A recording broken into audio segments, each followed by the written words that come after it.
বলছি হোয়াটসঅ্যাপে কিছু ছবি পাঠিয়েছি, সেইখান থেকে জিনিসগুলো তুমি দেখে দেখে নিয়ে এসো। আমার মেয়ে অর্ডার করছে, এইভাবেই অ্যাক্টিং করে আমাকে বলছে।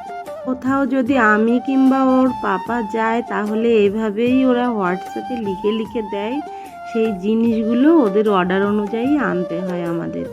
আমরা যাচ্ছিলাম, অন্বেষার কয়েকটা বই অর্ডার দেওয়া ছিল। শুধু অন্বেষা বলবো না, অন্বেষার ফ্রেন্ডদেরও ছিল।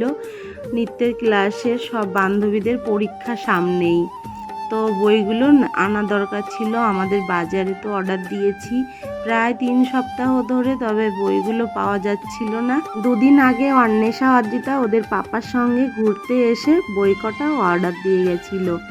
যেহেতু নৃত্যের বই, সেজন্য সব দোকানে পাওয়াও যায় না। আমি যেহেতু আসবো, সেজন্য অন্য মায়েরাও আমার কাছে দায়িত্ব দিয়ে দিয়েছে যে বইগুলো আমাদের এনে দিও। যেহেতু আমি আসবই, সেজন্য আমিও সবার দায়িত্ব নিয়ে বইগুলো নিয়ে যাচ্ছি। প্রায় 2 সপ্তাহ আছে ওদের পরীক্ষা। 3 সপ্তাহ আগে বইগুলো অর্ডার দিয়েছিলাম। খুব একটা চাপে পড়ে গেছি। এই বইগুলো নিয়ে অন্বেষাদের অনেকটা সময় নিয়ে পড়তে হবে, কারণ বেশি দিন তো টাইম নেই। আমার বরের একটাই কথা, আমি নাকি এখন খুব একটা বেশি বেরোতে চাই না আমার বরের সঙ্গে। এই যে বেরোলেই শুধু টাকা খরচা করি, সেই জন্য আমার বেশি বেরোতে ইচ্ছা করে না। আমার মেয়েরা শুধু অর্ডার করবে আর ওদের পাপা শুধু অর্ডার শুনবে। বাইরে বেরোলেই হাজারটা কাজের কথা মনে পড়ে যায়, আর আমি প্রতিদিন বেরোই না বাড়ি থেকে। যেদিন বেরোই অনেকগুলো কাজ নিয়ে আসি, তারপরে সেই কাজগুলো কমপ্লিট করি। আজকে হঠাৎ মনে হলো একজোড়া শাঁখা নিতে হবে। ও বাঁধানো শাঁখা সবসময় পরতে অস্বস্তি লাগে আর সবসময় সাবধানে রাখতে হয়, সেই জন্য ভাবলাম একজোড়া শাঁখা নিয়ে যাই। এখান থেকেই আমি রেগুলার শাঁখা নিই।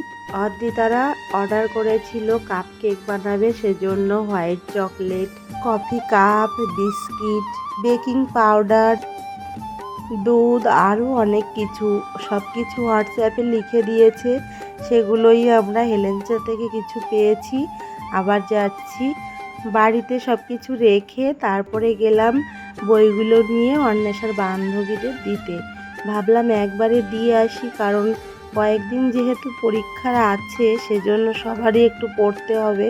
এক এক করে সবার বাড়ি বইগুলো পৌঁছে দিয়ে শেষে চলে গেলাম সিন্দ্রাণীতে। সিন্দ্রাণীতে আরেক বান্ধবী আছে, ওখানে বইগুলো দিলাম। তারপরে চলে গেলাম মার্কেটে। সিন্দ্রাণীর প্রায় অনেকগুলো দোকানেই খোঁজ খবর নিলাম যে জিনিসগুলো কোথায় পাওয়া যাবে। এক এক করে সব কিছু নিচ্ছিলাম।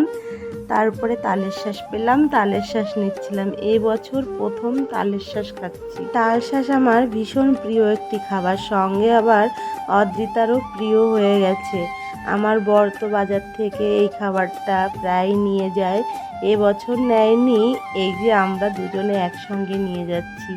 বাড়ি গিয়ে কিন্তু অদ্রিতা অনেকগুলো খেয়ে নিয়েছিল।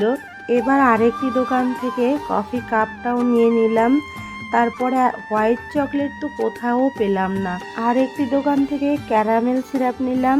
কয়েকটা জিনিসের জন্য এতগুলো দোকান পার করার পর মনে হচ্ছিল নিজেই দোকান দিয়ে দিই। সত্যি কথা বলতে সব কিছু একসঙ্গে পাওয়া যাবে এমন দোকান কোথাও খুঁজে পেলাম না। এসে দেখি জেঠিমা এসছে, অন্বেষা এখন চা বানিয়ে দিতে পারে। দেখি দোকানের জন্যও চা বানিয়েছে, আবার জেঠিমাকেও চা দিয়েছে। প্রায়ই অন্বেষা এখন চা বানিয়ে খাওয়ায়। সঙ্গে সঙ্গে ওদের জিনিসগুলো দিয়ে কাপ কেক বানাতে শুরু করলো। অন্বেষার আবার আবৃত্তির ক্লাস আছে, এইসব বানিয়ে রেখে আবার অন্বেষা চলে গেছিলো আবৃত্তির ক্লাসে। অন্বেষা কিন্তু এবার অনেক কিছুই শিখে যাচ্ছে, আর ছোট থেকেই সব কাজ করে।